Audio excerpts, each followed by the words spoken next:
There's a place, a school, an institution where a professor resides. One that for the past 30 years has traveled the world teaching others. A pioneer in America of the fighting science of Savate. One who codified the sports of this fighting style.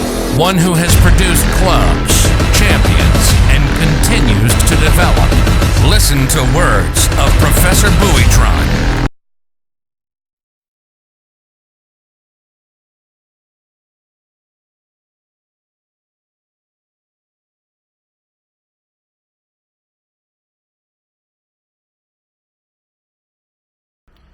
Hope you guys are doing well. We had an excellent question that was asked, and that question is, how about knockouts? What occurs when somebody gets knocked out? But before we get into that, I want to thank everybody for subscribing, for asking questions, and for you old trolls out there that are trolling around. Makes me laugh because some of these guys have never even been in the ring, haven't even been in a school of martial arts, yet alone one of Savate. Picks up a book from the 18th century and knows more about Savate than the people that are teaching. And always correcting everybody's viewpoints, especially mine. We have one that's been following me since 1980 with emails. Then it went into the Yahoo forums. Then it went into the MySpace. Then it went to Facebook. Now they're back on YouTube. It's the same questions, same way they write, same way they talk, same fictional character, same person that doesn't put their name on there. The people that I call panty sniffers. You know what a panty sniffer is? You know those weird kids that live down the neighborhood that would smell their mom's underwear, run around and smell it, because that's the only time they can get a girl to pay attention to them, was sniffing the panties of the women inside their house. Weirdos. That's what we call them. Trolls. Keep up the good work, because it puts us on point. Anyway, getting back on track. What are knockouts? Is there a lot of knockouts in Savate? Is there a lot of knockouts in boxing? Can you cause a knockout? Can you make a knockout? All those things out there. It's very simple. What is actually a knockout? A knockout is somebody in a pugilistic realm, whether it be MMA, Savate, Thai boxing, in a combative sport, that gets hit hard enough that goes down and he cannot get up in a shortened period of time, which usually is 10, the count of 10 seconds.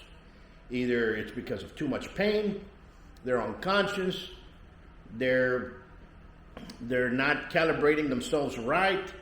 There's a lot of theories, there's a lot of speculations of what happens when somebody gets knocked out.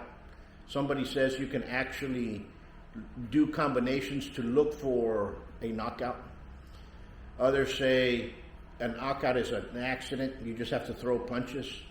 Others say it's the amount of punches to the head that causes that unconsciousness towards the brain swelling and the person goes down. I think it's a little bit of everything. I think a knockout, it's an accident that occurs in fights, like people that do trapping arts like Wing Chun, some of the Silats, some of the Kalis have it. Lutte Parisien has it, where you trap the arms and the person's this way and you can go ahead and hit him. Do not look for that. It's going to happen, because the instant that you're looking for a knockout, you yourself are going to get hit pretty bad. The instant you're looking for a trap, you yourself are going to get hit pretty bad. So stuff like that is played on sensitivity, and a person needs to take the energy to recognize it when somebody's damaged in that format because the other opponent is damaged, and to take advantage of that for them to become the victor. But there's another point here. My uncle, Isidro Champa, the one that taught me basically Cipota, he used to say, boxing is for the ring and Cipota is for the street. A lot of people say Cipota is a basket art and it's a myth, it didn't exist. And, well, it was in our family for several generations.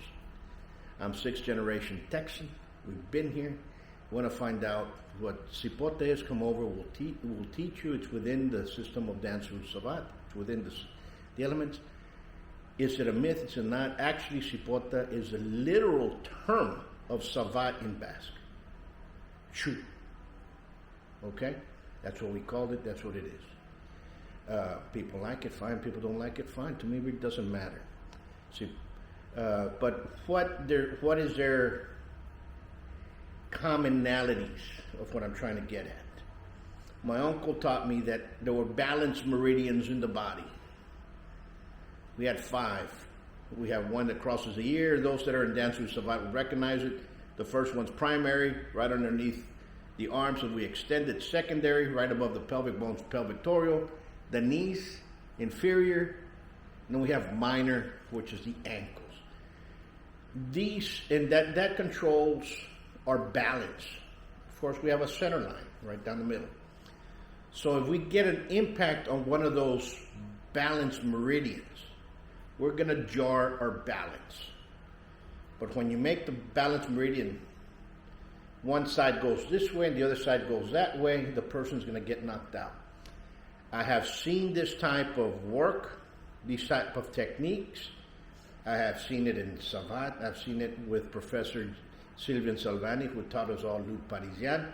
Jean-Paul Viviani, who not only taught me boxe française and Cannes and lutte parisienne. I've seen it with Robert Paturel, who taught me Savate and how to fight in the ring. The second person that taught me how to fight.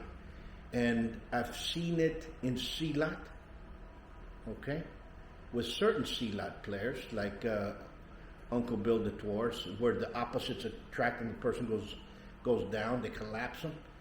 So you start looking at it. Is a knockout that? So I was sent, when this question came up, this question, I want to thank the person that sent it.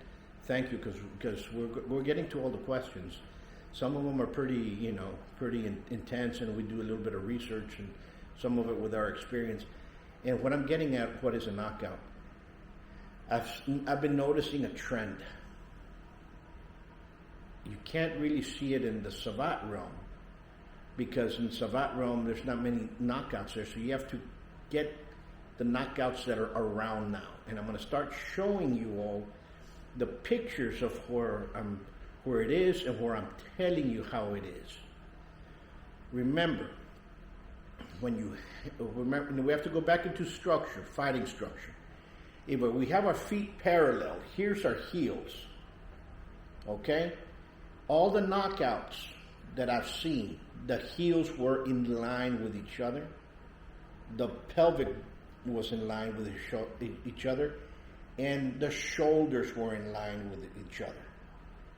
Okay, it formed a perfect square. And all of a sudden the head was jarred one way and the motion was coming, and it did this and the person collapsed. Of course, it's the punch had strength, had speed, had how can I put it? Had the punch had strength, had speed, and also had the power behind it. Okay, not many people have punches with power. There's a lot of people out there that punch with force. It's a little bit different. Force and power when you come in there.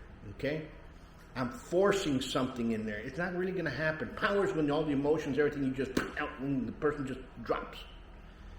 And that's what you're looking at. That's what you're seeing. And the following knockouts that I'm going to show you some with Tyson.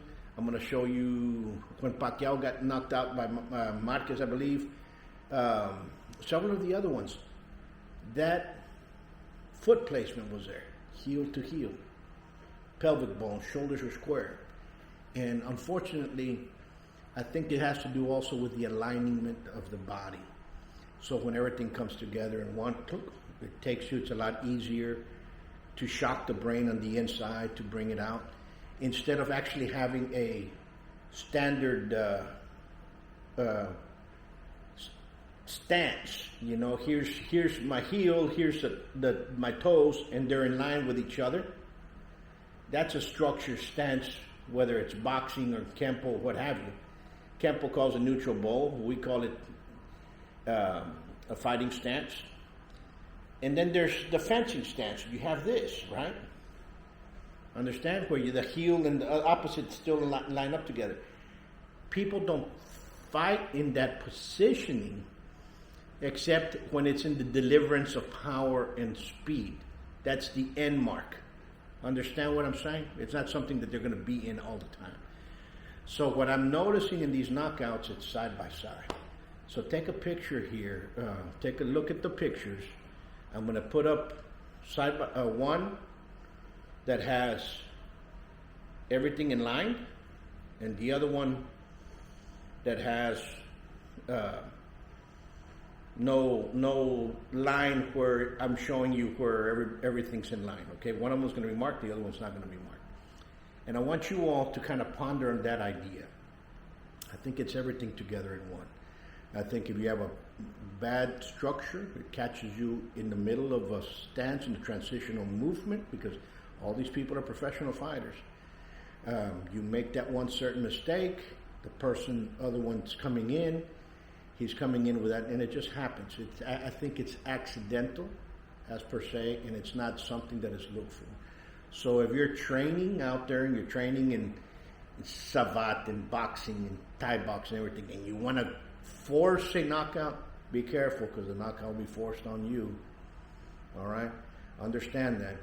Knockouts are looked in. You have to understand not only your combinations, how you throw your combinations, how you throw your power, your speed, how you move, and how you yourself to protect yourself against that. And that's basically what this is for. Because if I'm a person that's fighting heel to heel, shoulder to shoulder in this format, or every time I throw a punch, I move my right forward for it to be in line, I can be in dangerous waters. And I think that's where people get caught and people are knocked out. All right? Folks, I want to thank you guys for paying attention. I hope you like this. Ask questions, answer some questions. You trolls, keep on asking. This was probably not in a book from Théophile Gautier or from Professor Albert or Louis Vigneron from the 1800s, but I'm pretty sure they kind of understood what it is there. Folks, you have to understand one thing about Savate. Savate and Boxe Française and Chasson, their histories were taught orally. You have to live it. You have to train it. You have to experience it for you to learn it. You can't go around. And some of these books were made like methods. This is my method of what I teach here. And everybody was writing a book, so guess what? I have to get somebody to write my book. There's certain books out there that